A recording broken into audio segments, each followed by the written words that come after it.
एक बात बोलूं, डर मत, रो मत, निराश ना हो। क्यों बताऊं? डालें प्लीज आइज़ाया चैप्टर 9 वर्स 6, यशायाह अध्याय 9 वचन 6। हमारे लिए एक बालक उत्पन्न हुआ है, हमें एक पुत्र दिया गया है,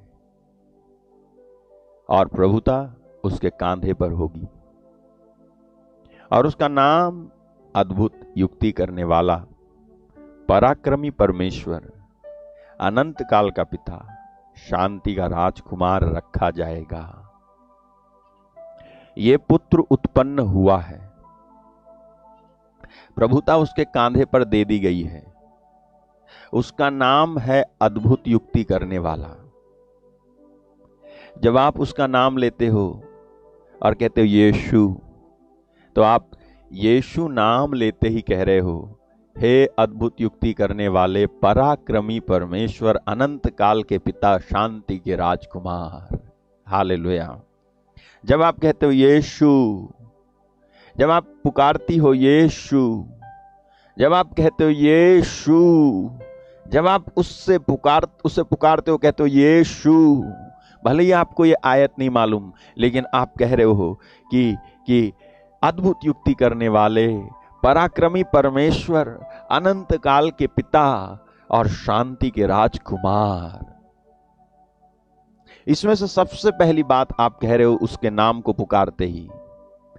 क्यों? यीशु मसीह का नाम हर एक समस्या का समाधान है, क्योंकि उसका सबसे पहला गुण है अद्भुत युक्ति करने वाला। हालेलुया। अद्भुत युक्ति करने वाला यानी वो ऐसी अद्भुत योजना बनाता है, उसको इंग्लिश में लिखा हुआ है wonderful counsellor. Wonderful counsellor. Hallelujah.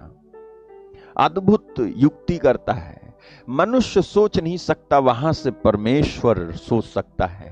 मनुष्य कोई आपकी मदद कर नहीं सकता, लेकिन परमेश्वर कर सकता है। मनुष्य आपको छोड़ सकता है, लेकिन वो छोड़ नहीं सकता। आपको खुद भी लग सकता है कि मेरा कौन बचा है, अब आपको लग सकता है मेरी जिंदगी जीने से अब कोई फायदा नहीं है। आपको लग सकता है कि फालतू में ये जिंदगी मुझे मिली है। आपको लग सकता है ये बेकार है। आपको लग सकता है बर्बाद है। आपको लग सकता है कोई अच्छा नहीं लग रहा, कोई खुशी नहीं है। लेकिन मैं आपको बताता हूं, जब आपको ऐसा लग रहा है, जब आपको ऐसी स्थिति आपको लग रही है ना, तो आप विश्वास कर लो इस बात पर कि परमेश्वर वहां पर आपके लिए अद्भुत युक्ति करेगा। ऐसी योजना निकालेंगे, ऐसी तरकीब वो निकालेगा कि आप देख के खुद चकित हो जाओगे और दूसरे देख के चकित हो जाएंगे कि ये कैसे हो गया।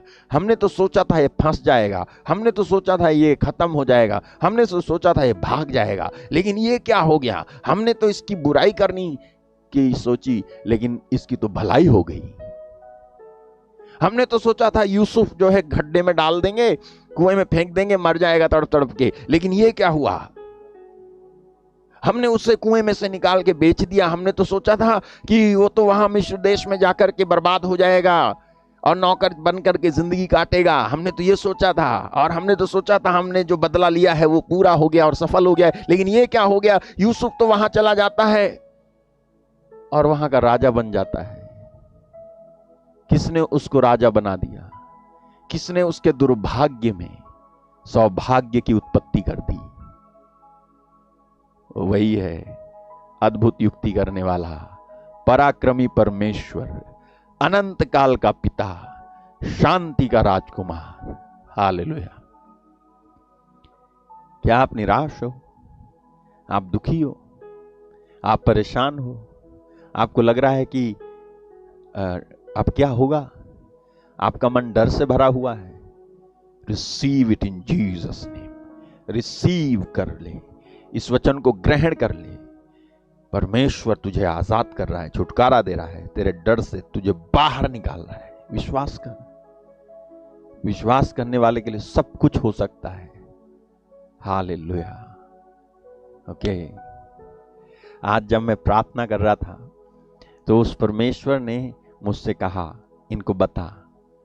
और मालूम है आज मुझे एक विषय दिया प्रभु ने, understanding testing of faith and value of it. Understanding testing of faith and value of it, यानी विश्वास के बारे में जो परख होती है, परीक्षा जो होती है, और जो विश्वास की जो वैल्यू है, फेथ की जो वैल्यू है, जो कीमत है, उसको लोगों को समझा। और मैं आज आपको समझाऊंगा। हालेलुया। तैयार हैं आप? मुझे मालूम है आप तैयार हैं। परमेश्वर का आत्मा इस समय मूव कर रहा है। नाम राला साकोरा हांते ब्रेकूसी कांता मानसो प्रोलुक्रिबितास। कंफ्यूज ना हो, हम अन्य भाषा में प्रार्थना करते हैं। Thank you Jesus. ओके, आप जाओ पहला पत्रस अध्याय 1:7। पहला पत्रस 1:7, वहां देखते हैं क्या लिखा है। वहां लिखा है कि यह इसलिए है कि तुम्हारा परखा हुआ विश्वास, जो आग से ताए हुए नाशवान सोने से भी कहीं अधिक बहुमूल्य है, यीशु मसीह के प्रकट होने पर प्रशंसा और महिमा और आदर का कारण ठहरे। ओके, अब आप सुनना, यहां क्या लिखा है? यह इसलिए है। क्या इसलिए है? क्या यह इसलिए है? क्या? अगर आप पत्रस इसके पहले की आयत पढ़ें 1:6, वहां लिखा है, इस कारण तुम मगन होते हो, यद्यपि अवश्य है कि अभी कुछ दिन के लिए नाना प्रकार की परीक्षाओं के कारण दुख में हो। यानी वो क्या है? यह इसलिए है। क्या इसलिए है? नाना प्रकार की परीक्षाएं। ओके, 7:7 क्या यह इसलिए है? क्या नाना प्रकार की परीक्षाएं इसलिए हैं कि तुम्हारा परखा हुआ विश्वास, किससे परखा हुआ विश्वास? नाना प्रकार की परीक्षाओं से परखा हुआ विश्वास, जो आग से ताए हुए नाशवान सोने से भी अधिक बहुमूल्य है। क्या? क्या नाशवान सोने से भी कहीं अधिक बहुमूल्य है? क्या? विश्वास। लेकिन परीक्षाओं से परखा हुआ अधिक बहुमूल्य है। क्या? विश्वास, परखा हुआ विश्वास नाशवान सोने से भी कहीं अधिक बहुमूल्य है। और क्या लिखा है? यीशु मसीह के प्रकट होने पर प्रशंसा और महिमा और आदर का कारण ठहरे। क्या? परखा हुआ विश्वास प्रशंसा, महिमा और आदर का कारण ठहरे। हालेलुया। ओके, परखा हुआ विश्वास क्या ठहरे? प्रशंसा और महिमा और आदर का कारण ठहरे, क्योंकि यहां लिखा है यीशु मसीह के प्रकट होने पर प्रशंसा, महिमा और आदर का कारण ठहरे। कौन आदर का कारण ठहरे? विश्वास। विश्वास करने वाला विश्वासी काहे का कारण ठहरे? प्रशंसा, महिमा और आदर का कारण ठहरे। आप नोटिस करो यहां पर कि यहां क्या लिखा हुआ है कि तुम्हारा परखा हुआ विश्वास, जो आग से ताए हुए नाशवान सोने से भी कहीं अधिक बहुमूल्य है। यहां कहा जा रहा है कि नाशवान सोने से भी कहीं अधिक बहुमूल्य है। मुझे एक बात आज समझाओ। मैं समझने की कोशिश कर रहा था कि यहां पर नाशवान चांदी क्यों नहीं कही गई, या नाशवान लोहा क्यों नहीं कहा गया, या नाशवान तांबा क्यों नहीं कहा गया, नाशवान कोई और चीज क्यों नहीं कही गई। यहां नाशवान सोने की उपमा देकर के आपके विश्वास को क्यों आंका जा रहा है? क्यों कहा जा रहा है नाशवान सोने से भी अधिक? और यह कहा जा रहा है कि आग में ताए हुए नाशवान सोने से भी अधिक बहुमूल्य है तुम्हारा विश्वास, जो परीक्षाओं के द्वारा परखा जाता है। हालेलुया। और आज ये जो परीक्षाएं हैं ना, या ये जो परख है, या जो टेस्टिंग है, ये जो जांच है जो हमारे विश्वास की होती है, आज इसके बारे में भी आपको बहुत सारी बातें समझने को मिलेंगी। हालेलुया। तो यहां पर नाशवान सोने की बात कही जा रही है कि नाशवान सोने से भी बढ़कर है तुम्हारा परखा हुआ विश्वास। आपको मालूम है जो सोना है ना, सोना सबसे कम मात्रा में पाया जाता है, इसलिए वैल्यूएबल है। जो चीज सबसे कम पाई जाती है वो उसकी कीमत ज्यादा होती है। जो चीज सबसे कम पाई जाती है उसकी कीमत ज्यादा होती है, उसकी वैल्यू ज्यादा होती है। लेकिन जो चीज ज्यादा मात्रा में पाई जाती है उसकी कीमत कम होती है और वैल्यू कम होती है। लेकिन सोना जो सबसे ज्यादा मात्रा में नहीं बल्कि कम मात्रा में पाया जाता है, इसीलिए सोना जो है, जैसे सोना कम मात्रा में पाया जाता है ना, उसी तरह से एक परखा हुआ विश्वास भी बहुत कम मिलता है। ठीक है, सोने को सोना बनाने का प्रोसेस बहुत महंगा होता है। सोने को सोना बनाने का प्रोसेस यानी जो तरीका है, जो तरकीब है, सोने को सोना बनाने की जो तरकीब है, जो प्रोसेस है, वो बहुत महंगा होता है। वैसे ही एक विश्वास जो स्वर्ग को प्राप्त करे उसका भी प्रोसेस महंगा होता है। हालेलुया। तीसरी बात, सोने में जंग नहीं लगती। जो सोना होता है ना, सोने में जंग नहीं लगती है। वैसे ही परखा हुआ विश्वासी हारता नहीं है बल्कि हमेशा जीतता है, हमेशा जीतता है। ओके। चौथी बात, सोना यूनिवर्सली एक्सेप्टेड है। सोना पूरी दुनिया भर में स्वीकार्य है, एक्सेप्टेड है। ठीक है, यूनिवर्सली स्वीकार्य है, दुनिया में, पूरी दुनिया में एक्सेप्टेड है सोना। वैसे ही एक ऐसे विश्वासी की मांग जो परखा हुआ है हर जगह होती है। हालेलुया। पांचवी बात, सोना भले ही आग द्वारा शुद्ध किया जाता है तो भी नाशवान है, लेकिन परखा हुआ विश्वास नाशवान नहीं बल्कि सब कुछ से ऊपर हो जाता है। इसीलिए यीशु ने कहा था कि वो तो मृत्यु को पार करके जीवन में प्रवेश कर चुका है। हालेलुया। एक विश्वासी के बारे में बोला प्रभु ने कि वो तो मृत्यु को पार कर जीवन में प्रवेश कर चुका है। John chapter 5 verse 24। मैं तुमसे सच सच कहता हूं, जो मेरा वचन सुनकर मेरे भेजने वाले पर विश्वास करता है अनंत जीवन उसका है, उस पर दंड की आज्ञा नहीं होती, परंतु वह तो मृत्यु को पार करके जीवन में प्रवेश कर चुका है। क्यों ये मृत्यु को पार करके जीवन में प्रवेश कर चुका है? कौन सी बात थी जिसने इसको मृत्यु से पार कर दिया और जीवन में प्रवेश करा दिया? वो क्या थी मालूम है? फेथ, विश्वास। कौन सा विश्वास? परखा हुआ विश्वास। सोना तो परखा जाता है लेकिन फिर भी नाशवान का नाशवान रहता है, लेकिन जब आपका विश्वास परखा जाता है तो वो नाशवान नहीं रहता बल्कि ऐसी स्थिति हासिल करता है कि अगर नाशवान कोई है तो उसे भी वो परिवर्तित कर सकता है। अगर कोई मृत्यु वाली बात भी है ना, उसको भी वो पार कर सकता है, उस पर भी वो जीत हासिल कर सकता है।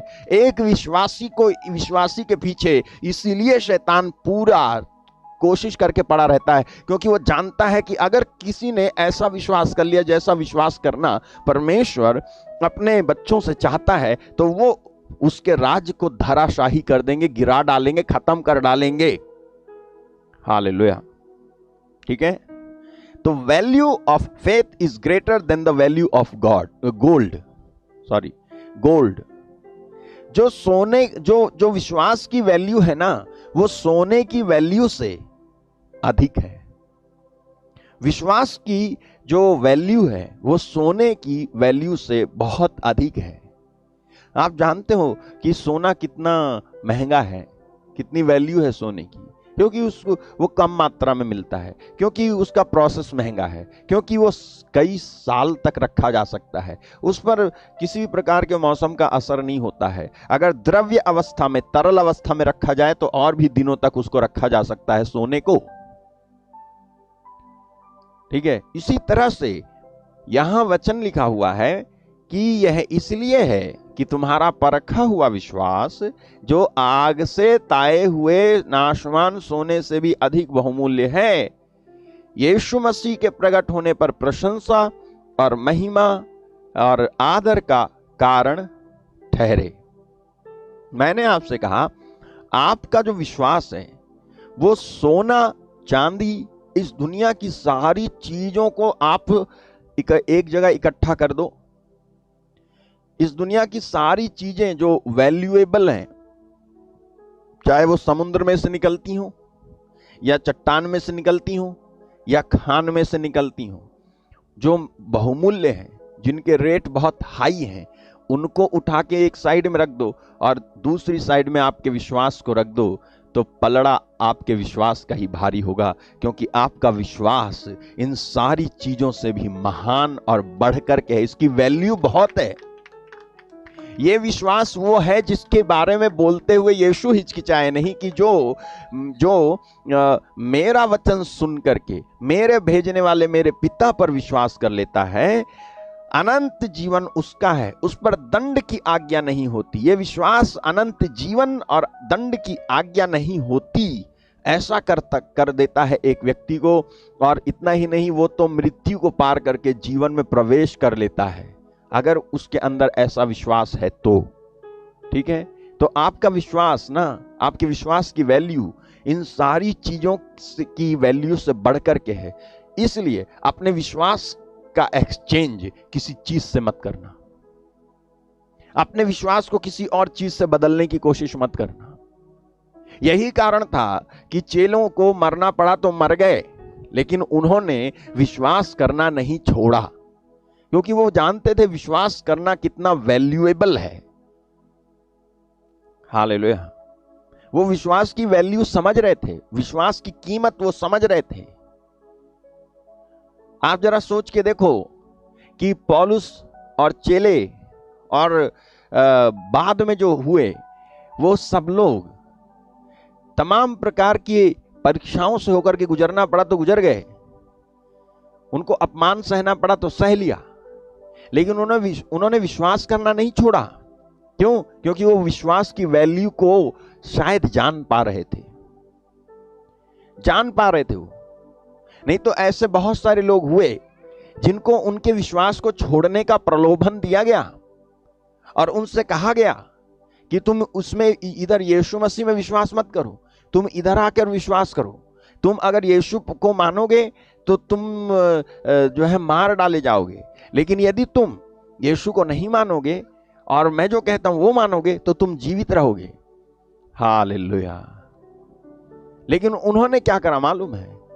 They never exchanged their faith.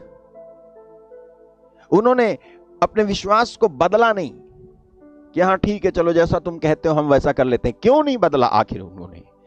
क्योंकि उन्हें अपने विश्वास की वैल्यू मालूम थी। अब क्वेश्चन ये है कि क्या हम और आप अपने विश्वास की वैल्यू समझते हैं? हालेलुया। क्या हम और आप अपने विश्वास की वैल्यू समझते हैं, अपने विश्वास की कीमत समझते हैं? आखिर क्यों बाइबल कहती है कि शैतान चुराने, मारने और घात करने आता है और किसी दूसरे काम के लिए नहीं आता? जॉन 10:10। और किसी दूसरे काम के लिए नहीं आता है।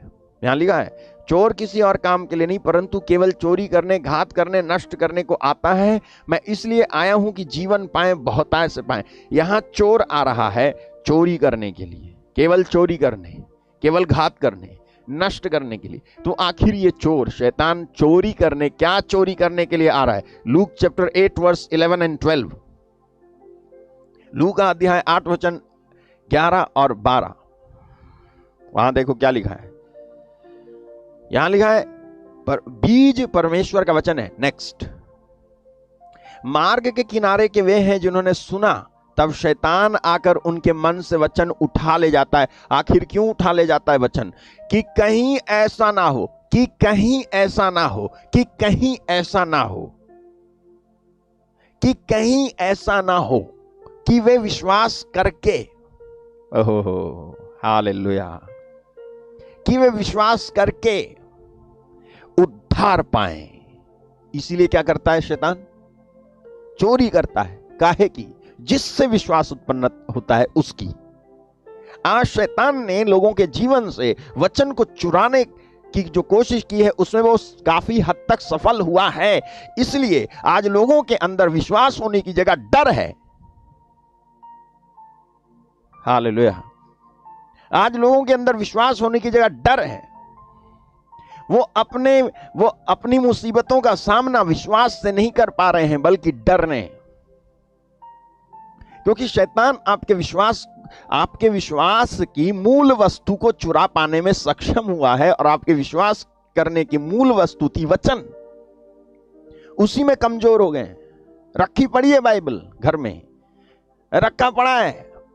कभी जब चर्च भी जाते थे तो भी जो है हम वहां पर हाथ बांध के बैठ जाते थे, और जो सुनाते थे वो तो जब बस सुनाते ही थे।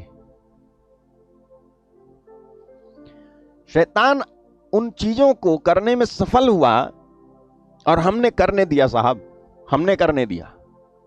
कई बार हमारी एक फितरत है, सारा दोष उठा के मर दो शैतान के सिर या फिर परमेश्वर के सिर।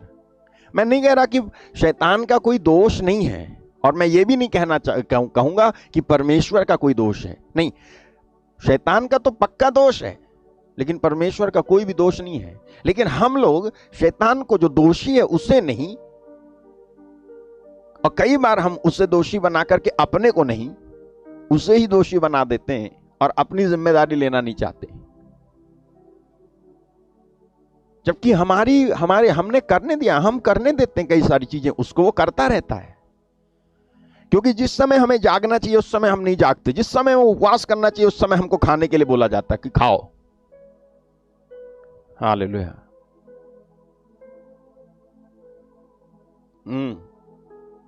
आजकल ऐसा विश्वास कहां लोगों में, जैसा विश्वास दानियल में और दानियल के दोस्तों में था कि साग पात खा करके 10 दिन में ऐसे हेल्थी दिखाई दे रहे थे कि जो राजकीय भोजन करते थे, जो शाही भोजन करते थे ना, उनकी सेहत ऐसी नहीं थी जैसी सेहत साग पात खाने वाले दानियल और दानियल के दोस्तों की हो गई थी। हालेलुया। क्या मैं झूठ बोल रहा हूं? देख लो आपके सामने क्या लिखा है। दानियल 1:15 में 10 दिन के बाद उनके मुंह राजा के भोजन के खाने वाले सब जवानों से अधिक अच्छे और चिकने दिखने लगे। हालेलुया। 10 दिन के बाद उनके मुंह राजा के भोजन के खाने वाले सब जवानों से अधिक अच्छे, बोलो अच्छे, और चिकने, बिना पिंपल्स के, अच्छे और चिकने। हालेलुया। लगाओ क्रीम। ए भैया, क्या हम क्रीम ना लगाएं? नहीं, मैं ये नहीं कह रहा, लेकिन क्रीम ही मत लगाओ,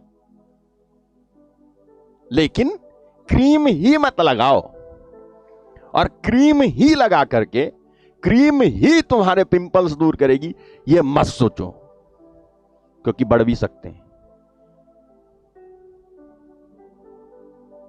हाँ, हालेलुया।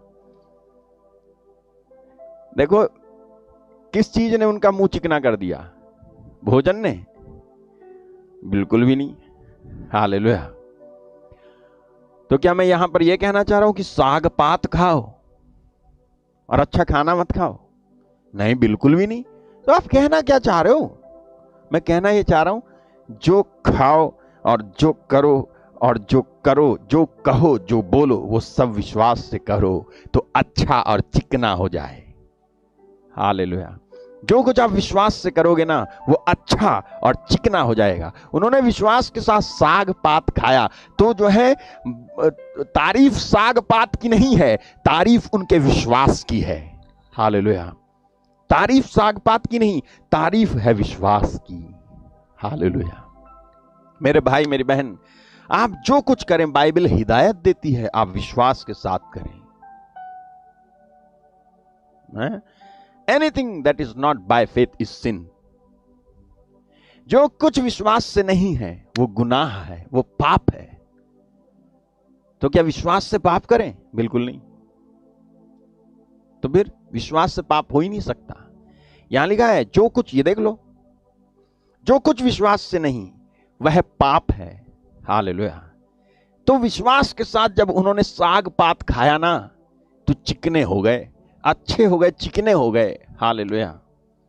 और आपके अंदर विश्वास नहीं है, आप अच्छा खाना खाओगे ना, तो सिवाय मोटापा के कुछ नहीं मिलेगा। और उसकी भी प्रार्थना आप हमसे करवाओगे कि कम हो जाए। हालेलुया। समझ रहे हो आप?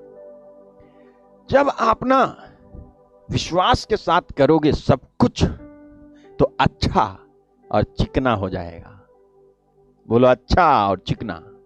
मैं विश्वास के साथ जो कुछ करूंगा वो अच्छा और चिकना हो जाएगा। बोलो, हाँ, आप बोलो, मैं विश्वास के साथ जो कुछ करूंगा वो अच्छा और चिकना हो जाएगा। मैं विश्वास के साथ काम करूंगा, अच्छा और चिकना हो जाएगा। मैं विश्वास के साथ जाऊंगा, अच्छा और चिकना हो जाएगा। मैं विश्वास के साथ गाऊंगा, अच्छा और चिकना हो जाएगा। मैं विश्वास के साथ बजाऊंगा, अच्छा और चिकना हो जाएगा। मैं विश्वास के साथ प्रचार करूंगा, अच्छा और चिकना हो जाएगा। मैं विश्वास के साथ जहां जाना चाहूंगा वहां जाऊंगा और अच्छा और चिकना हो जाएगा।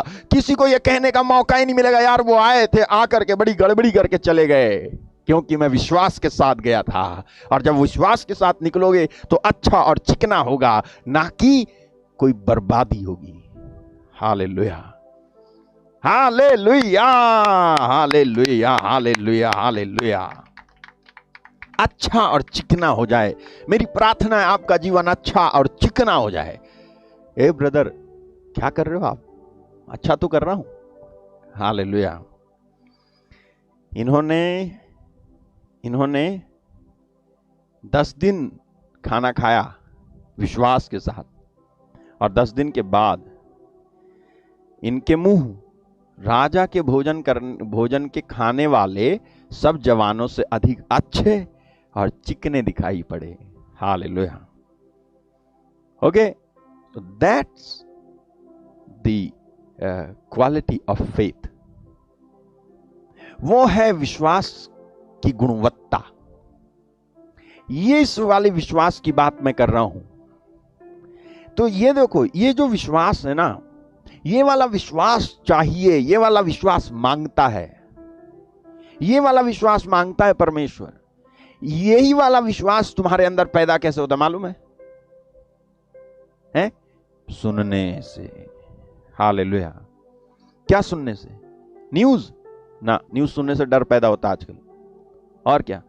गाना? नहीं, गाना सुनने से थोड़ी देर के लिए होता है कुछ, बस। फिर वचन सुनने से विश्वास उत्पन्न होता है। सुनना तो मसीह के वचन से, सुनना भी तो कहां से? मसीह के वचन से सुनना। हालेलुया, वहां से। और शैतान जब चुराता है आकर के, तो इस वचन को, जो आपके विश्वास की मूल वस्तु है, आपके विश्वास की मूल वस्तु, विश्वास की मूल वस्तु वचन, जिसको शैतान आके चुरा लेता है, जिससे कि आप विश्वास ना करें, और विश्वास के द्वारा आप जो है कुछ हासिल ना कर सकें उससे। शैतान चुराता है। ओके, शैतान चुराता है। और शैतान को चुराने की चीज जो आपके जीवन में है, वो है एक है परमेश्वर का वचन, और एक है विश्वास। हालेलुया। कहीं ऐसा ना हो कि विश्वास कर ले। ठीक है? ओके, मैं आगे बढ़ता हूं। कहीं ऐसा ना हो कि विश्वास कर ले, क्योंकि आपके विश्वास की जो वैल्यू है ना, वो इस दुनिया की सारी चीजों से भी बहुत बढ़कर के है। दूसरे लोगों ने पहचानी विश्वास की वैल्यू क्या है। ओके, तो यदि आपके अंदर विश्वास है, तो आप के विश्वास की वैल्यू सबसे बढ़कर होती है। गोल्ड से भी बढ़कर है आपके विश्वास की वैल्यू। हालेलुया। आजकल लोग शादियां करते हैं तो सौदा होता है, कितना क्या दोगे, कितना क्या दोगे।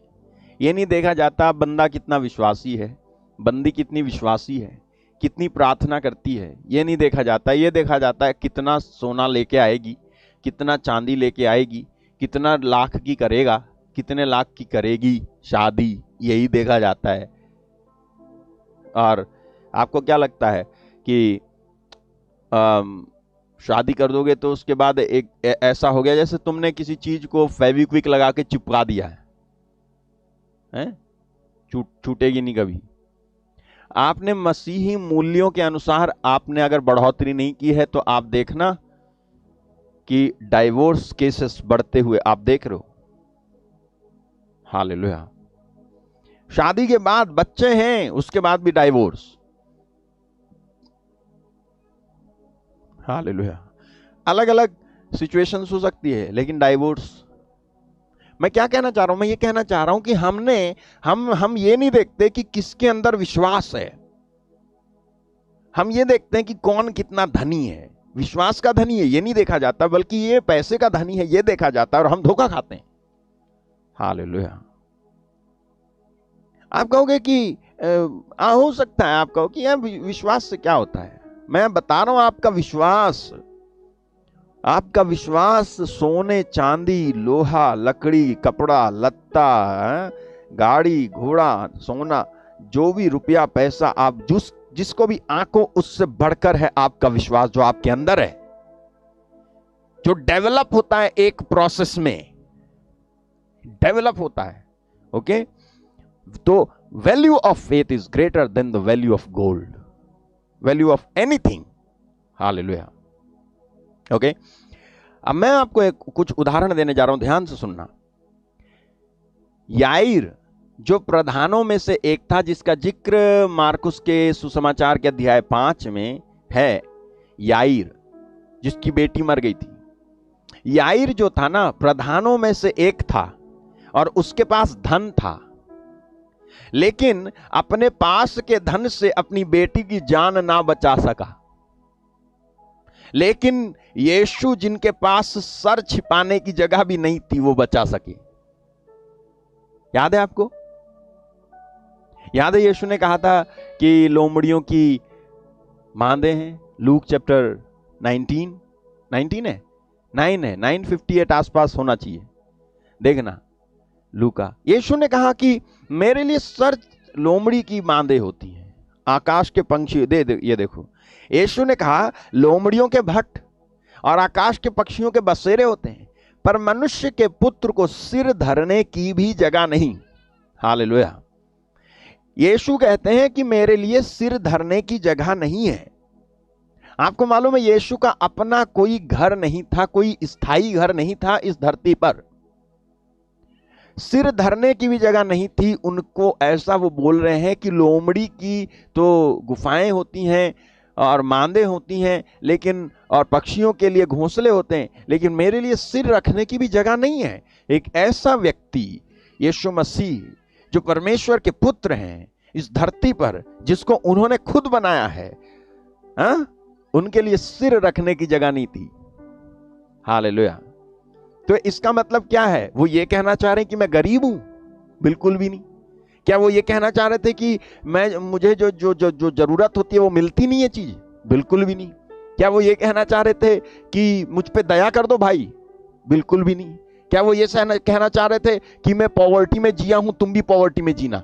ये बिल्कुल भी नहीं। तो आखिर यीशु कहना क्या चाह रहे थे? यीशु बताना चाह रहे थे कि तुम जिस चीज को वैल्यू देते हो उस चीज को नहीं, बल्कि जिस चीज को वैल्यू देना चाहिए उस चीज को वैल्यू देना सीखो मुझसे।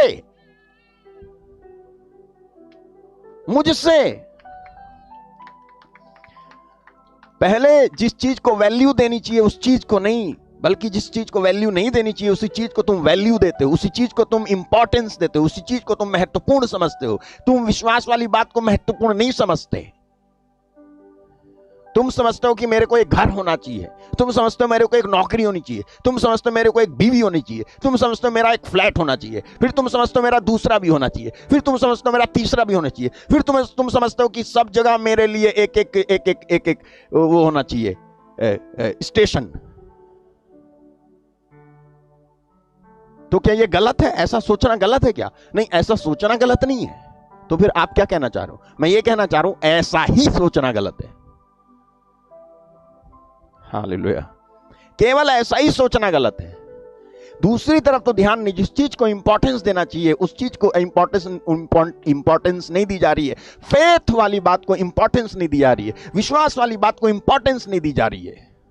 तुम तो संस्था खोल लिए, तुम तो स्कूल खोल लिए, तुमने तो एक खोला यहां पर भी, एक खोला वहां पर भी, सब जगह खोल दिए, और जब जा रहे हो तो फोन कर दिया, खाना तैयार रखना, आ रहा हूं। कोई फायदा हुआ तुम्हारे स्टेशनों से? कोई फायदा नहीं। हालेलुया।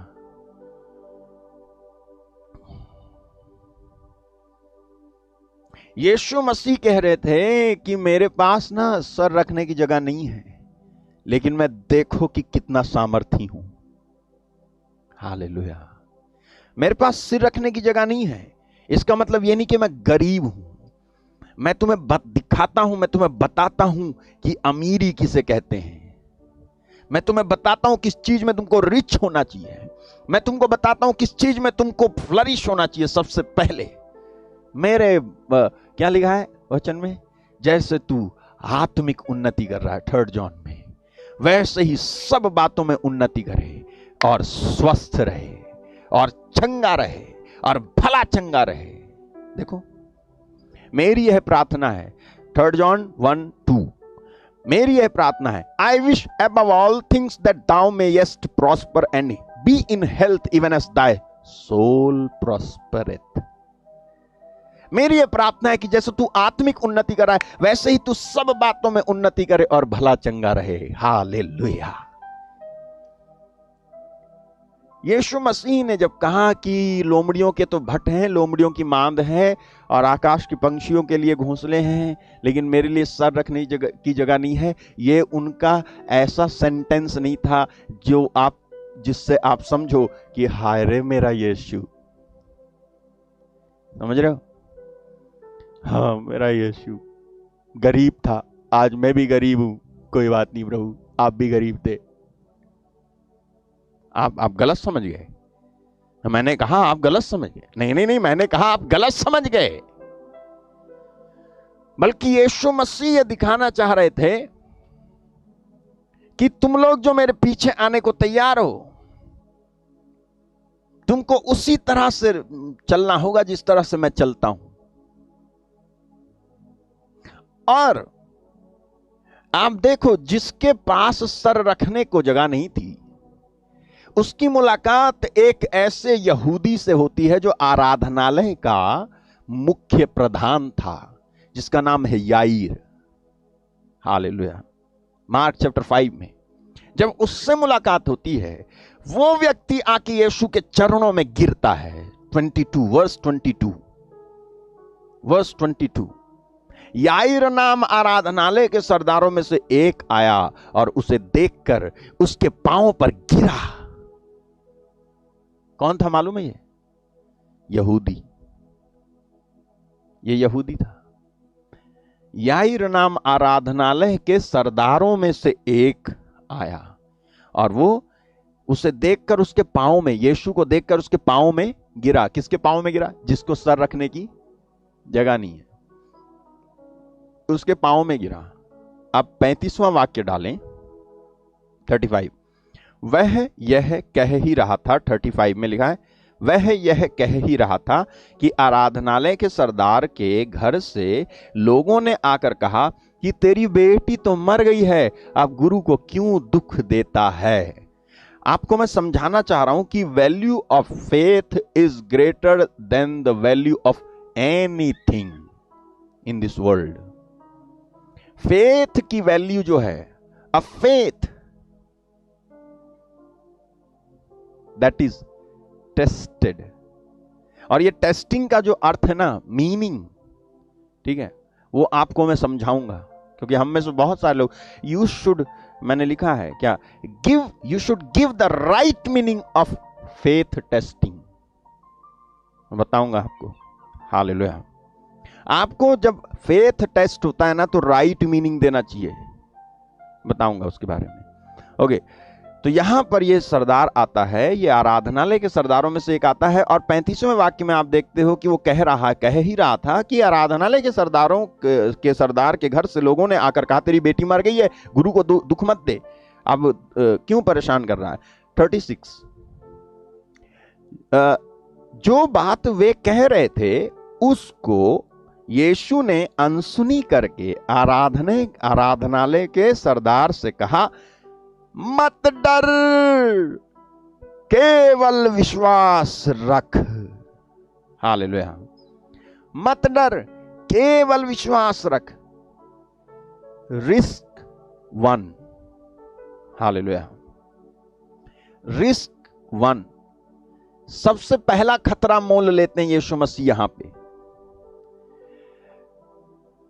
हालेलुया। उसको खबर दी जा रही है कि तेरी बेटी मर गई है। ओके, यीशु मसीह जिनको सर रखने की जगह नहीं है, हालेलुया, वो कहते हैं इससे, मत डर, बस विश्वास रख। हालेलुया। मत डर, बस विश्वास रख। हालेलुया। क्यों विश्वास रख और क्यों ना डर? हालेलुया। है, आखिर क्यों उसको डरने को मना किया और क्यों उसको विश्वास रखने को कहा? आप कहोगे भैया इसलिए क्योंकि ना यीशु मसीह परमेश्वर के पुत्र थे, लेकिन और यीशु मसीह परमेश्वर के पुत्र थे, एक्सेप्टेड, और क्या वो इंसान नहीं थे? हाँ, बाइबल कहती है जो मनुष्य यीशु मसीह को एक इंसान और एक प्रभु नहीं मानता है, वो सच्ची आत्मा से प्रेरित नहीं है। हालेलुया। मालूम है कहां लिखा है? हैं?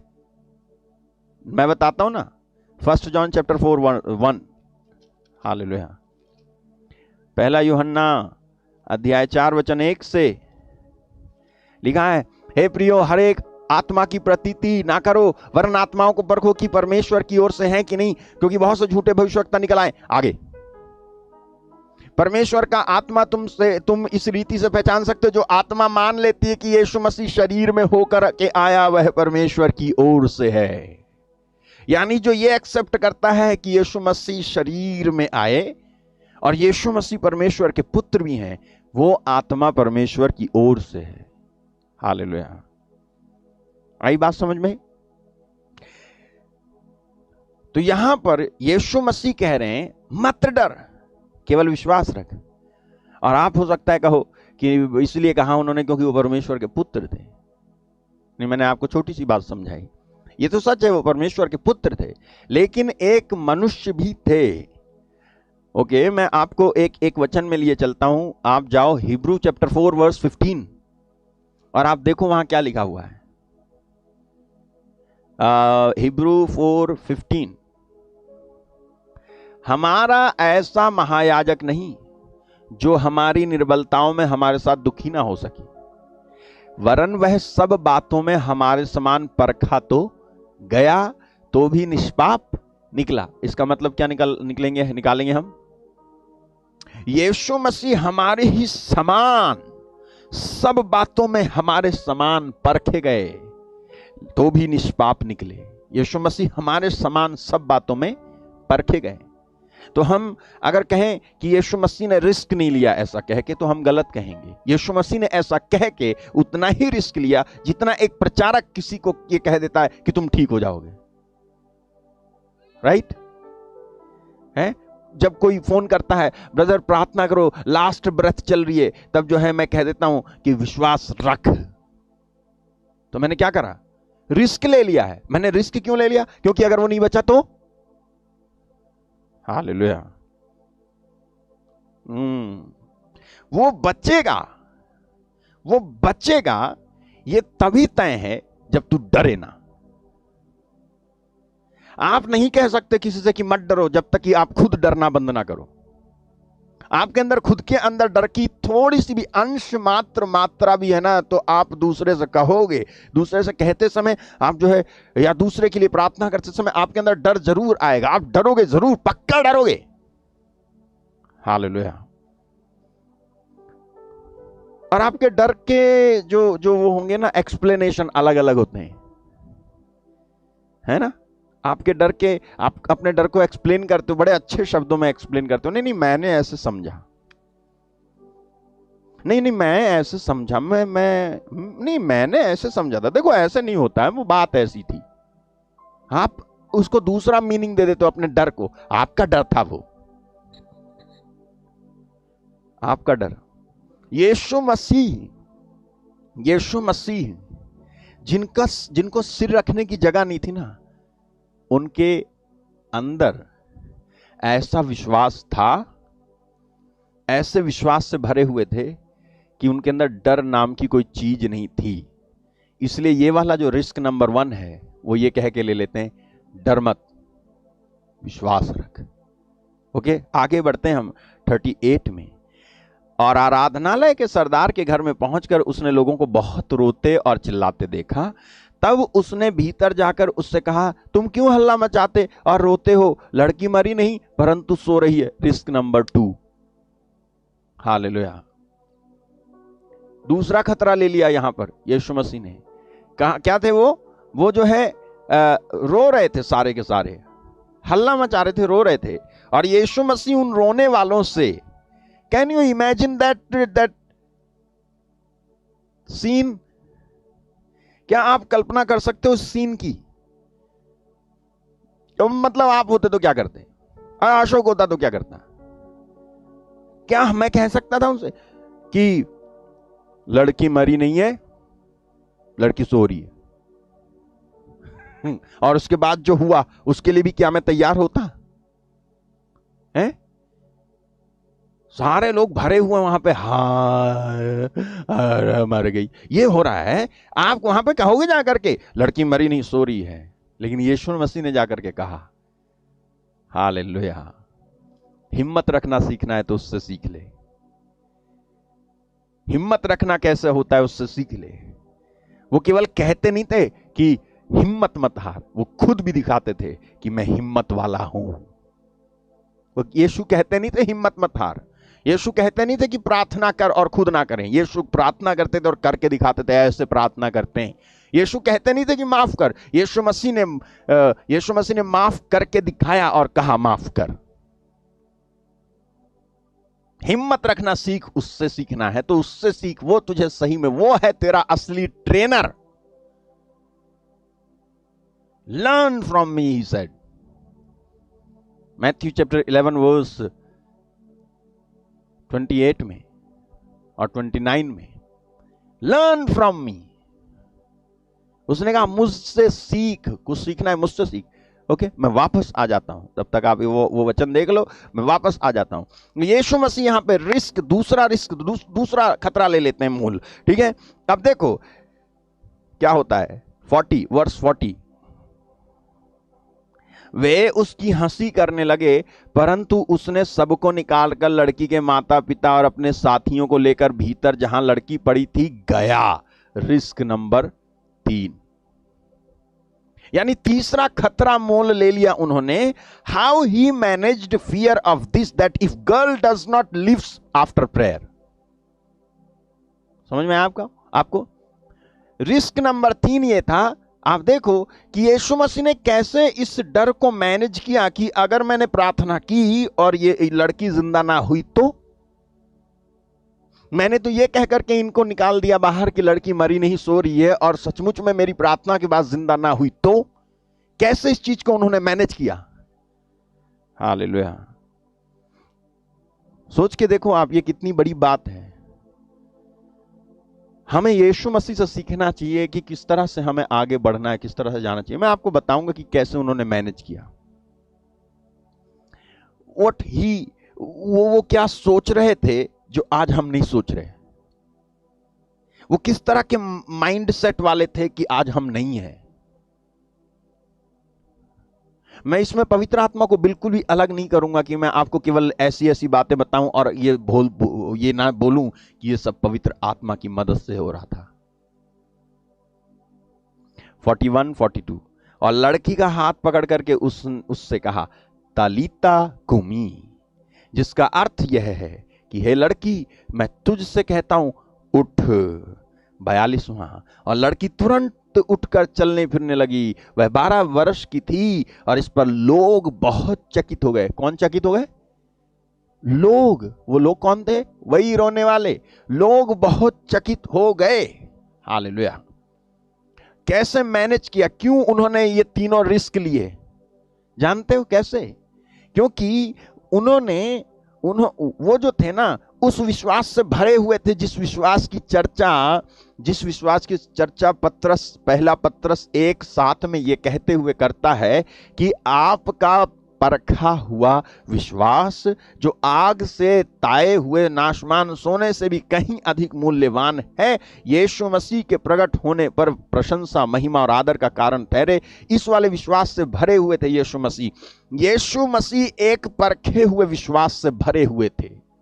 यीशु मसीह ने हमेशा एक ऐसा फेथ यूज किया जो चेक्ड आउट था। हालेलुया। एक ऐसा विश्वास उनके अंदर था जिसको उन्होंने पहले ही टेस्ट कर रखा था। यीशु मसीह का विश्वास परखा हुआ विश्वास था। एक परखा हुआ विश्वास परमेश्वर की महिमा करेगा। परखा हुआ विश्वास। ओके, मैं आपको क्यों कह रहा हूं यीशु मसीह का विश्वास एक परखा हुआ विश्वास था? यदि आप लूकस 22:28 में जाओगे तो वहां लिखा है, यीशु मसीह ने अपने चेलों से ऐसा कहा, लूक चैप्टर 22:28, परंतु तुम वह हो। अपने चेलों से यीशु कह रहे थे, परंतु तुम वह हो जो मेरी परीक्षाओं में लगातार मेरे साथ रहे। तुम वो हो जो मेरी परीक्षाओं में लगातार मेरे साथ रहे। यीशु मसीह क्या कह रहे हैं? मेरी जब परीक्षाएं हुई तो तुम मेरे साथ रहे। कौन सी परीक्षाएं? अब मैं आपको वो पार्ट समझा रहा हूं कि जिसको मैंने लिखा है अंडरस्टैंडिंग टेस्टिंग ऑफ फेथ। ठीक है, वो पार्ट आपको समझा रहा हूं। यीशु मसीह ने कहा जब कि तुम वही हो जो मेरी परीक्षाओं में लगातार रहे। तो कौन सी परीक्षाएं? परीक्षाएं मतलब कौन सी? टेस्टिंग, चेकिंग, जांच। कौन सी जांच? परीक्षाएं। कौन सी परीक्षाएं? क्या वो परीक्षाएं बीमारी थी? क्या यीशु ये कह रहे हैं कि तुम मेरी बीमारी में रहे, साथ दिया तुमने ना? ऐसे दुख थे यीशु मसीह को जो पाप की वजह से उत्पन्न हुए थे, या गरीबी थी वो? क्या यीशु मसीह एक ऐसे बीमारी, दुख, गरीबी जो पाप से पैदा होती है उसकी बात कर रहे थे यीशु मसीह, और उसको कह रहे थे परीक्षाएं? हालेलुया। क्या वो थी परीक्षाएं? आपको एक बात बताऊं, सुनो ध्यान से। एक भी परीक्षा, हालेलुया, एक भी परीक्षा, ओके, आप जाओ यहीं पे पतरस का पहला पत्र अध्याय 1:7।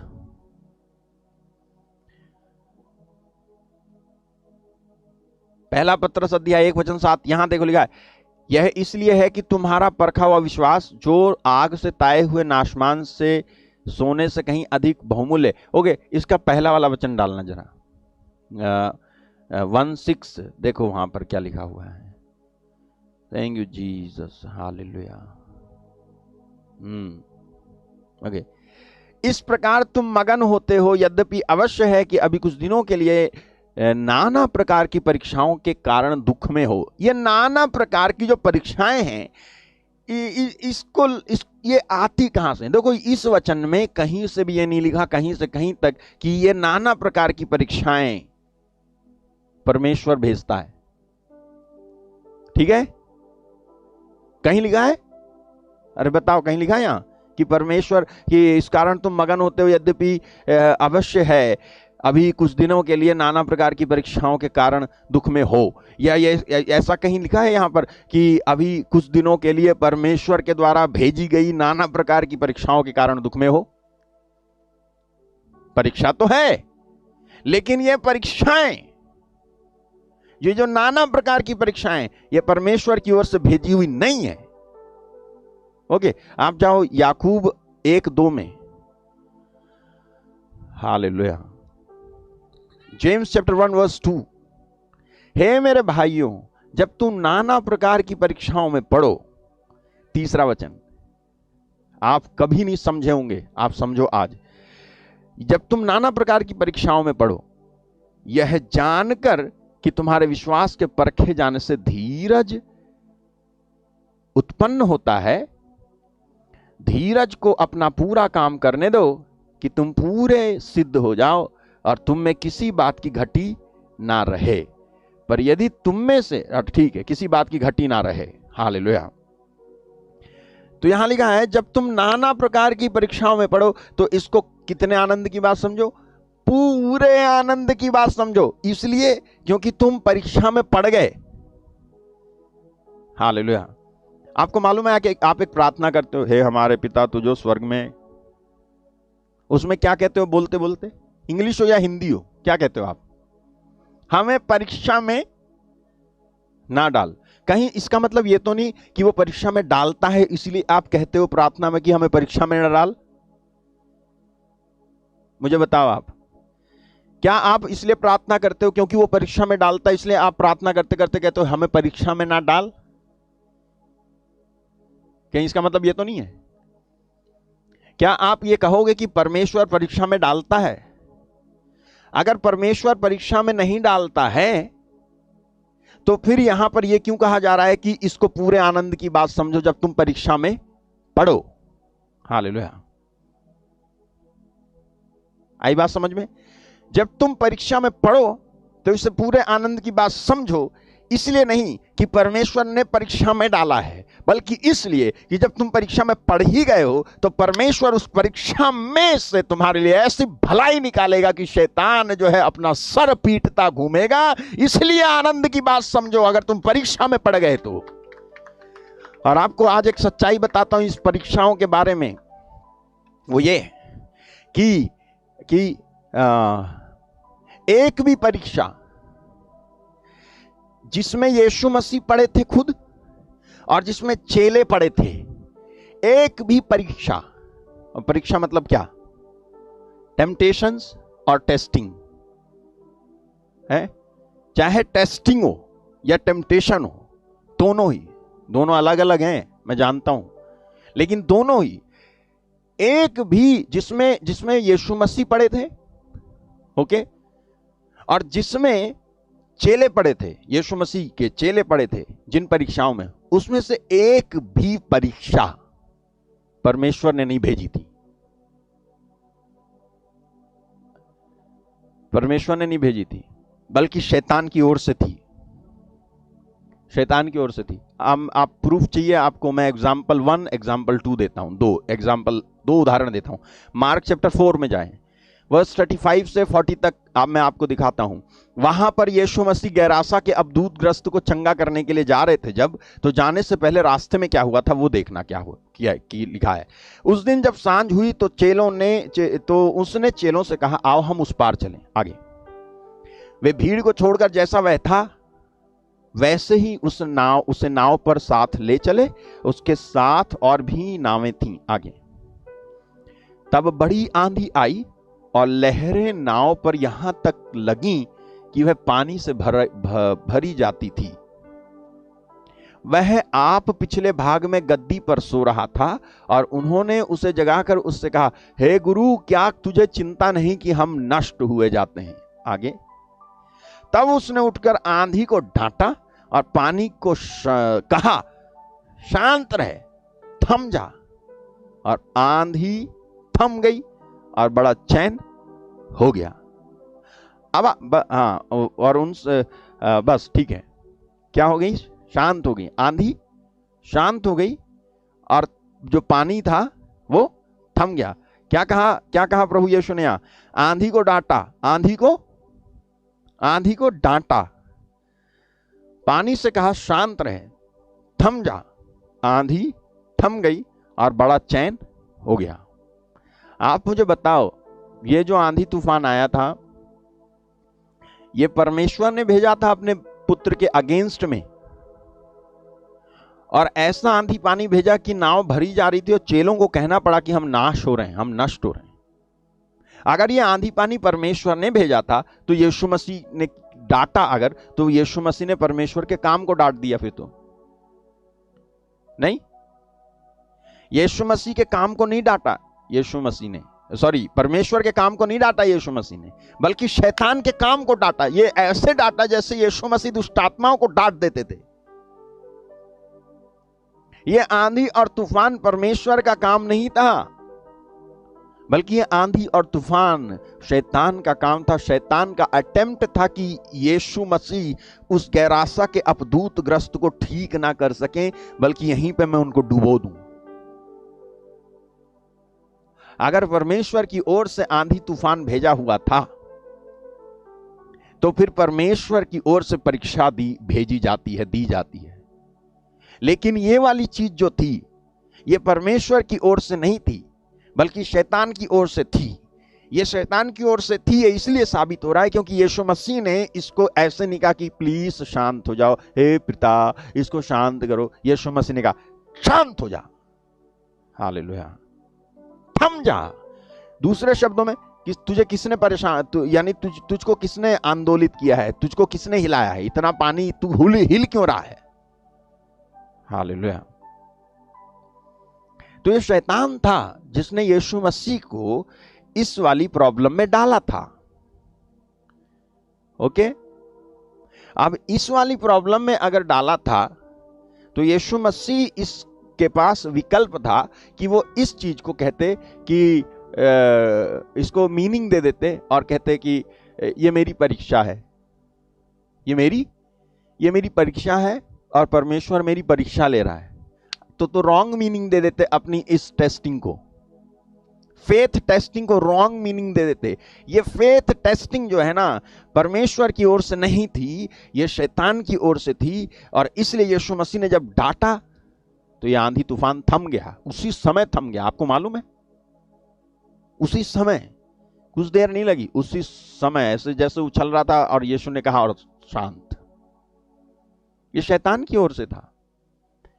एक बार तो ये हुआ, एक बार और हुआ था, मालूम है। इस वाले केस में ये एक गैरासा के अबदूतग्रस्त को चंगा किया था इन्होंने, यीशु मसीह ने, और एक दूसरी बार हुआ था। और ये चेलों के चुने जाने के बाद तूफान आया था, और एक तूफान और आया था चेलों के चुने जाने से पहले, Matthew chapter 8 verse 23 to 27।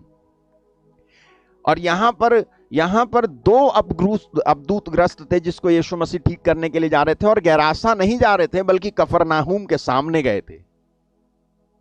Hallelujah. वहां पर आप पढ़ते हो मार्कुस अध्याय 4 वचन 35 से 40 में, और उसके आगे जब आप पढ़ोगे तो आप पढ़ोगे कि वहां पर एक अबदूतग्रस्त था और वो गैरासा का अबदूतग्रस्त था। और चेले चुने जाने के बाद की बात है वो।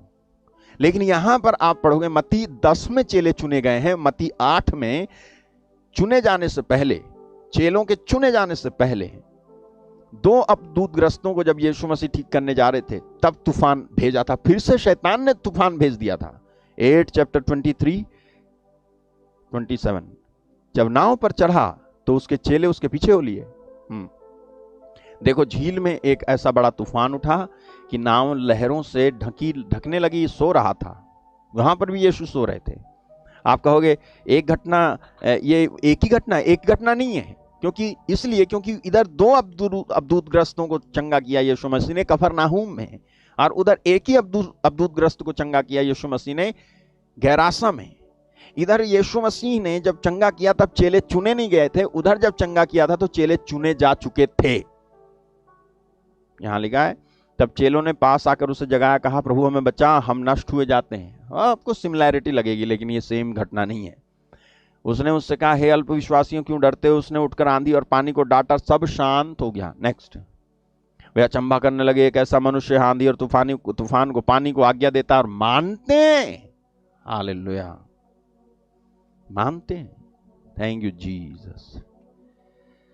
यहां पर भी जो तूफान आया था ना, एक तूफान आता है चेलों के चुने जाने के बाद, एक तूफान आया था चेलों के चुने जाने से पहले।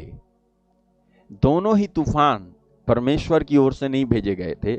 इसलिए यीशु मसीह नहीं कह सकते कि ये परमेश्वर परीक्षा ऐसे लेते हैं, बिल्कुल नहीं। हालेलुया। दोनों तूफान शैतान लेके आया था। अगर परमेश्वर की ओर से होता तो प्रभु ने तूफान को डांटा ना होता जैसे किसी दुष्ट आत्मा को डांटते हैं।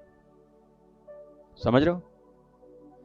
तो मैंने आपको बताया कि एक भी परीक्षा यीशु मसीह की या एक भी परीक्षा चेलों की परमेश्वर की ओर से नहीं हुई है, बल्कि शैतान की ओर से हुई है। ओके, शैतान की ओर से हुई है। और सुनो, पौलुस ने अपने दुखों पे गर्व इसलिए नहीं किया था कि वो दुख में पड़कर कुछ सीखा, बल्कि इसलिए किया था कि शैतान के उसको दुख में डालने के बाद परमेश्वर ने उसके लिए भलाई निकाली और शैतान की उसको समय से पहले मारने की योजना को व्यर्थ कर दिया था। इसलिए उसने अपने दुखों पे गर्व किया था। नहीं सुना आपने? पौलुस ने, आपको मालूम है, पौलुस कहता है एक जगह पे मैं अगर गर्व करना चाहूंगा तो मैं अपने कष्टों पे गर्व करूंगा, अपने दुखों पे गर्व करूंगा। तो आप कहोगे वो तो अपने दुखों पे गर्व कर रहा है, तो वो दुख वो वाले तो दुख थे ही नहीं जिनको हम कहते हैं कि पाप की वजह से दुख, बीमारी, गरीबी, वो नहीं। और जब दुखों पे गर्व किया तो उसने जो है दुखों पे गर्व इसलिए नहीं किया था कि वो दुख में पड़कर कुछ सीखा था, हालेलुया, बल्कि इसलिए गर्व कर रहा था कि शैतान के उसको दुख में डालने के बाद परमेश्वर ने, कोई भी व्यक्ति इस बात पे गर्व अगर करता है कि शैतान, हालांकि कि तुमको शैतान ने दुख में डाला और तुम गर्व करे पड़े हो। अरे तुमको गर्व इस बात पे है कि शैतान ने तुमको दुख में डाल दिया, तुमको तो यह भी नहीं मालूम है कि दुख किस डाला, तो किसने डाला दुख का जनक कौन है, दुख को पैदा करने वाला कौन है, चाहे कुछ भी हो, कुछ भी। हालेलुया। जब ये फेथ, यही है वो फेथ जो सोने से भी अधिक मूल्यवान है, ये वाला फेथ, ये वाला विश्वास है जो शैतान के किंगडम को डिस्ट्रॉय कर देगा, जो मैं सिखा रहा हूं। ये वाला विश्वास है, अगर ये वाला विश्वास है ना, तो तुम्हारे को तुम रोग में, अगर इसको सुन लो और तुम रोग में अधिक दिन पड़े रह जाओ, तो मैं जो शिक्षा दे रहा हूं वो झूठी है। लेकिन यदि आप इसे सुन लो और समझ लो, तो मैं सच कहता हूं आप रोग में पड़े रह नहीं सकते। आप समझ लो, पहले तो आपको जो आप गलत अब तक समझते आए ना, उसको ठीक करेंगे जब, तब आपको चंगाई मिल जाएगी। हालेलुया।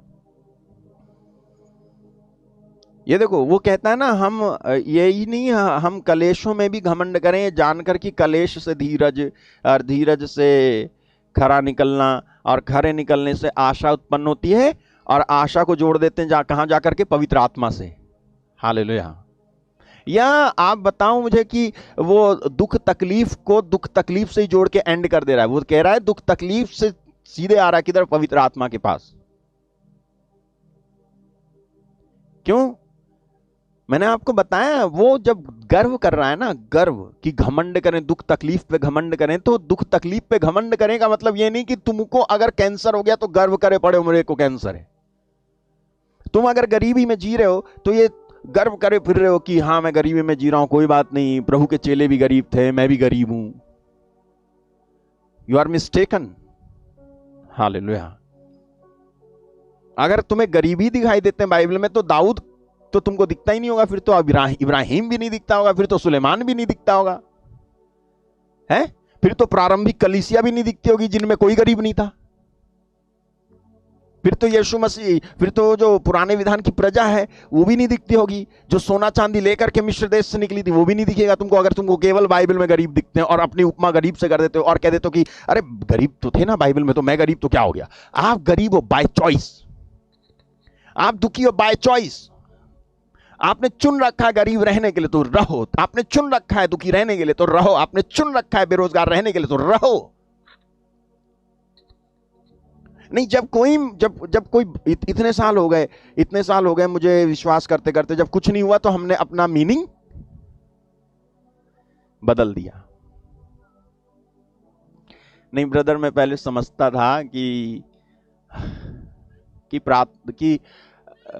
हो जाएगा मेरा कुछ, हो जाएगा मेरा कुछ, लेकिन जब कुछ हुआ नहीं ना, तो शायद यही परमेश्वर की इच्छा होगी। आप लड़ नहीं पाए, आपकी परख हो रही थी, आप ये नहीं समझ पाए, आप हार गए। इससे पहले कि मैं आपके लिए प्रार्थना करूं, एक दो बात और बोलूंगा, आप सुनो ध्यान से सुनो।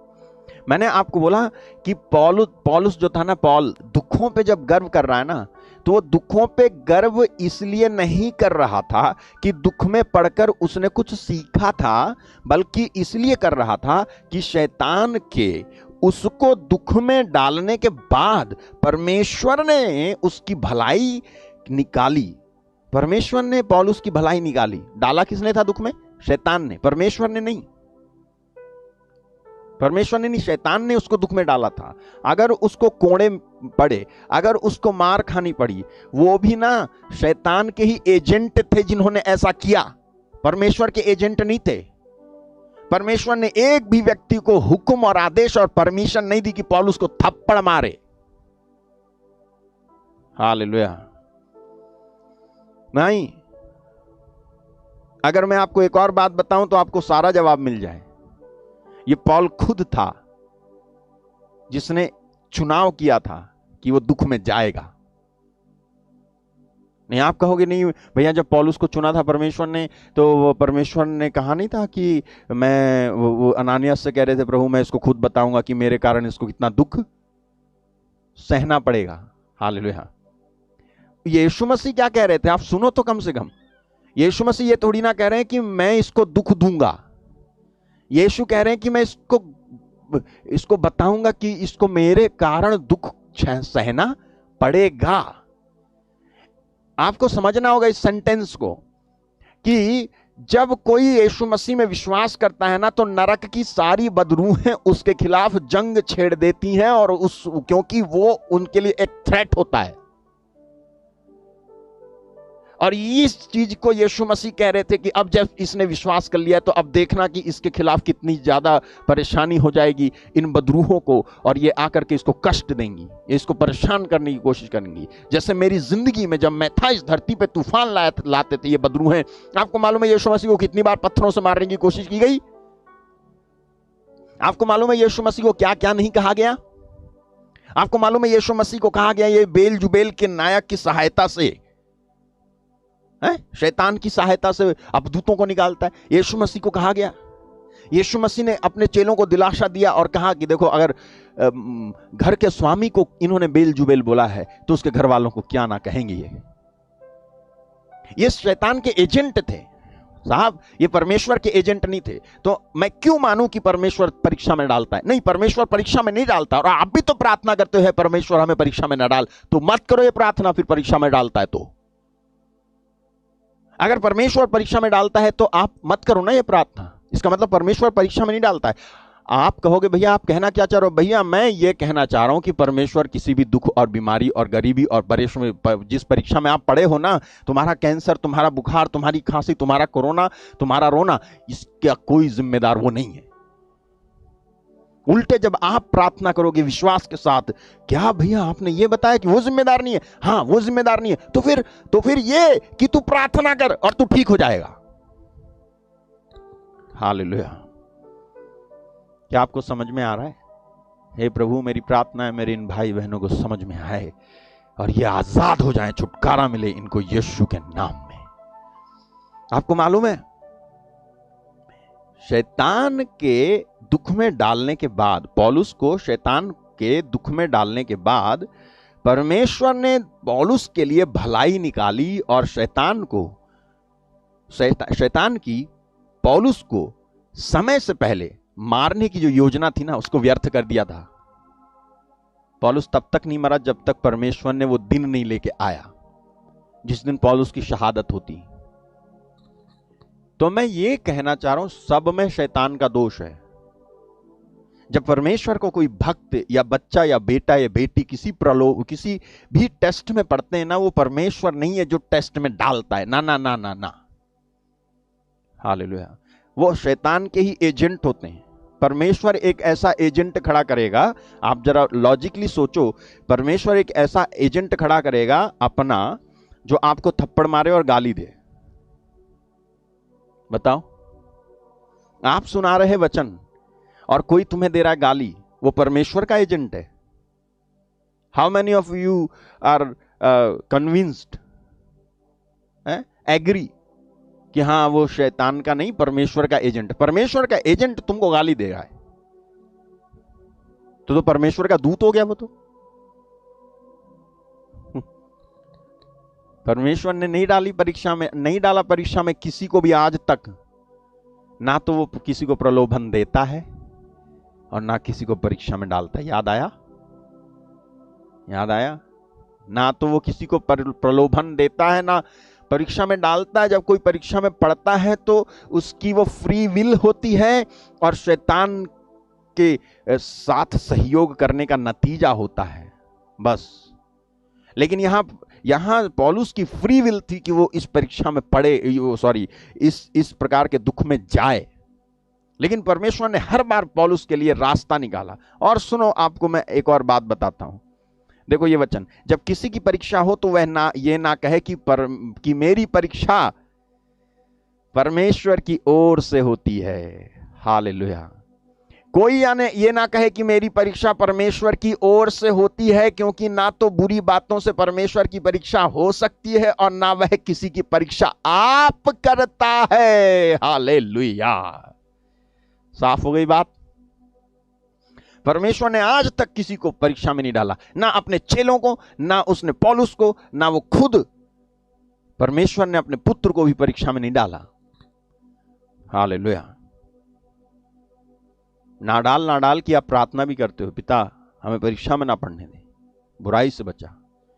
अब आप सुनो, किसी भी जांच या परीक्षा के द्वारा परमेश्वर हमें पाठ पढ़ा सकता है। सुनना, किसी भी जांच या परीक्षा के द्वारा परमेश्वर हमें पाठ पढ़ा सकता है, कुछ सिखा सकता है।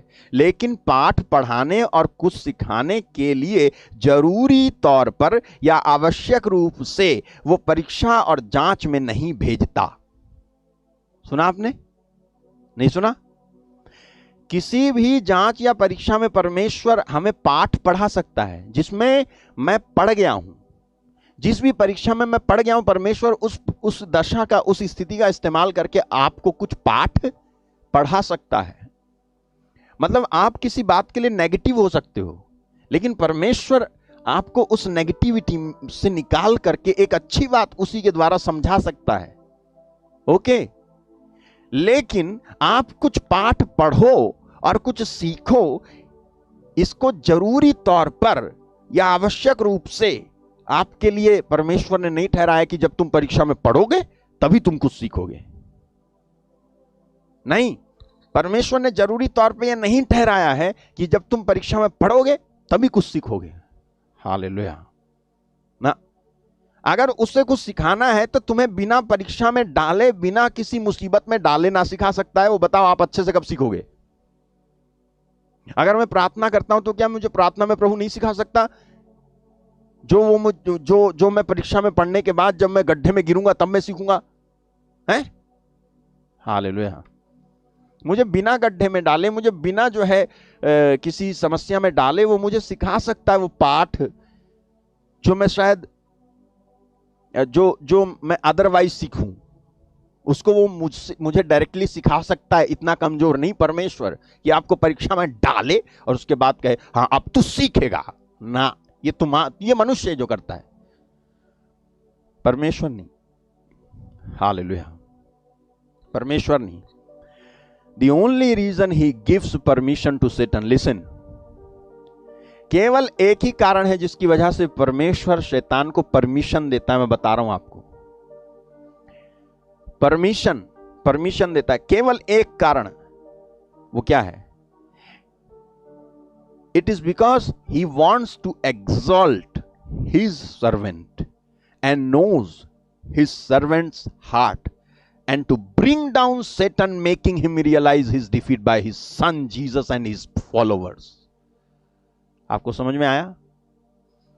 एक ही रीजन है जिसकी वजह से शैतान को परमिशन परमेश्वर देता है, और वो इसलिए देता है कि वो अपने ही सेवकों को ऊंचा करे। हालेलुया। ना कि शैतान को परमिशन दे और जाकर के उसको तबाह कर दे। याद है आपको, जब परमेश्वर ने अय्यूब के लिए परमिशन दी थी तो शैतान आकर के उसको तबाह तो किया, लेकिन क्या एग्जॉल्ट नहीं किया? परमेश्वर ने उठाया नहीं, उसको उठाया। हालेलुया। परमेश्वर आपको भी उठाएगा। अगर आप किसी भी प्रकार की समस्या में पड़े हो, वो उठाएगा आपको। देखना, देखना वो उठाएगा। और इसलिए वो परमिशन देता है कि वो आपका दिल जानता है, वो जानता है कि आप नहीं कोसने वाले उसको, वो जानता है कि आप उसके अगेंस्ट में नहीं जाने वाले। वो there are few people God can trust. बहुत ही कम लोग हैं जिस पे परमेश्वर विश्वास करके उनके साथ फुली ऑपरेट हो पाए। नहीं तो ऐसे बहुत सारे लोग जो परमेश्वर को थोड़ी मोड़ी बात के लिए, जो परमेश्वर नहीं कर रहे हैं, शैतान कर रहा है, उस बात के लिए भी परमेश्वर को जिम्मेदार बनाते घूम रहे हैं। हालेलुया। और क्या करता है मालूम है प्रभु क्या करता है? अल्टीमेट गोल क्या है परमेश्वर का? वो ये कि वो शैतान को आप से हरवा देता है, आपके थ्रू उसको हराएगा। और जब वो हार जाएगा, ये शैतान को नहीं पता होता कि परमेश्वर ने आपको चुना है उसको हराने के लिए, और वो आप से हार जाए इसी के लिए शैतान को परमिशन दे रहा कि जाओ उससे लड़ ले जाके। है? नहीं समझ में आया? नहीं समझ में आया? अरे मैंने कहा आपको यह जब शैतान को परमेश्वर इजाजत देता है ना किसी बात के लिए, तो ये शैतान नहीं जानता है कि परमेश्वर उसको इसलिए इजाजत नहीं दे रहा कि वो उसके बच्चों को हराए, बल्कि परमेश्वर इसलिए उसे इजाजत दे रहा है कि तू जा और मेरे इस बच्चे से लड़के देख ले, और देख तुझे मुंह की खानी पड़ती है या नहीं। आप वो औलाद हो जो शैतान को मुंह की खिलाओगे, यानी कि खाना खिलाओगे। मैं कह रहा हूं आप हराओगे उसको, आपसे वो हार जाएगा। आपसे जब हारेगा ना, उसको मालूम नहीं है परमेश्वर के दिल में क्या है। परमेश्वर के दिल में यह है कि जा इससे जाके तू लड़के देख, जा इससे जाके तू पंगा लेके देख, उसके बाद ये तेरा क्या हशर करेगा। और आपको मालूम है बहुत सारे प्रभु के सेवक हैं, जब उनके खिलाफ शैतान जंग छेड़ता है, वो आ जाते हैं घुटने पे, वो आ जाते हैं प्रार्थना करने। जब वो प्रार्थना करते हैं, शैतान को इतनी बुरी हार मिलती है कि वो भाग जाता है। वो रियलाइज कराना चाहता है, Satan you are defeated one, you are defeated piece. शैतान तू हारा हुआ है, तू कभी भी तू ना मेरे विरोध खड़ा हो सका था, और ना तू अब मेरे चेलों के विरोध में खड़ा हो सकता है। ये तुझे हराएंगे। ये प्रार्थना करने वाले लोग हैं, ये हारने वाले लोग नहीं हैं। इसीलिए परमेश्वर परमिशन देता है शैतान को। यही एक मीनिंग है जिसकी वजह से परमेश्वर शैतान को परमिशन देता है उसी को हराने के लिए। शैतान को पता नहीं चलता मैं जा रहा हूं आबेल मुझे मार करने के लिए। हालेलुया। ओके, इसलिए तो जब ये कहा जाता है कि आपका परखा हुआ विश्वास, तो ये मतलब नहीं कि ये जरूरी है, बल्कि मतलब ये है कि जो ही आप परमेश्वर के द्वारा उपयोग किए जाने लगोगे, त्यों ही नरक की बदरूहें आपके खिलाफ जंग छेड़ देंगी। और यदि आप अनजान हैं कि ऐसा होता है, तो आप अपनी नासमझी के चलते आप परमेश्वर पर दोष लगा के शैतान को नजरअंदाज करोगे। तो इसलिए जब वो कह रहा था पतरस कि तुम्हारा परखा हुआ विश्वास, तो वो ये जरूरी नहीं कर रहा है कि तुम्हारा विश्वास परखा जाए, बल्कि या शैतान ये कहना चाह रहा है परमेश्वर विश्वास परखता है, नहीं, बल्कि परमेश्वर विश्वास नहीं परखता। परमेश्वर इतने कमजोर नहीं तुम्हारा विश्वास परख करके जाने की कितना मजबूत है, नहीं, वो वैसे जानता है। ये शैतान है जो आपके विश्वास को देख करके आ जाता है आपको परेशान करने के लिए, और प्रभु का धन्यवाद हो कि वो आपके द्वारा उसको हरवा देता है। तो प्रार्थना करो। क्यों? क्योंकि यही विश्वास जो आपका है, ये महिमा, प्रशंसा और आदर का कारण होगा, और प्रभु को धन्यवाद का कारण होगा। इसलिए निराश ना हो। अगर आपके जीवन में कुछ हो रहा है तो परेशान मत हो, बल्कि मजबूत हो जाओ और कहो शैतान तेरी आ गई, मैं तुझे हराऊंगा।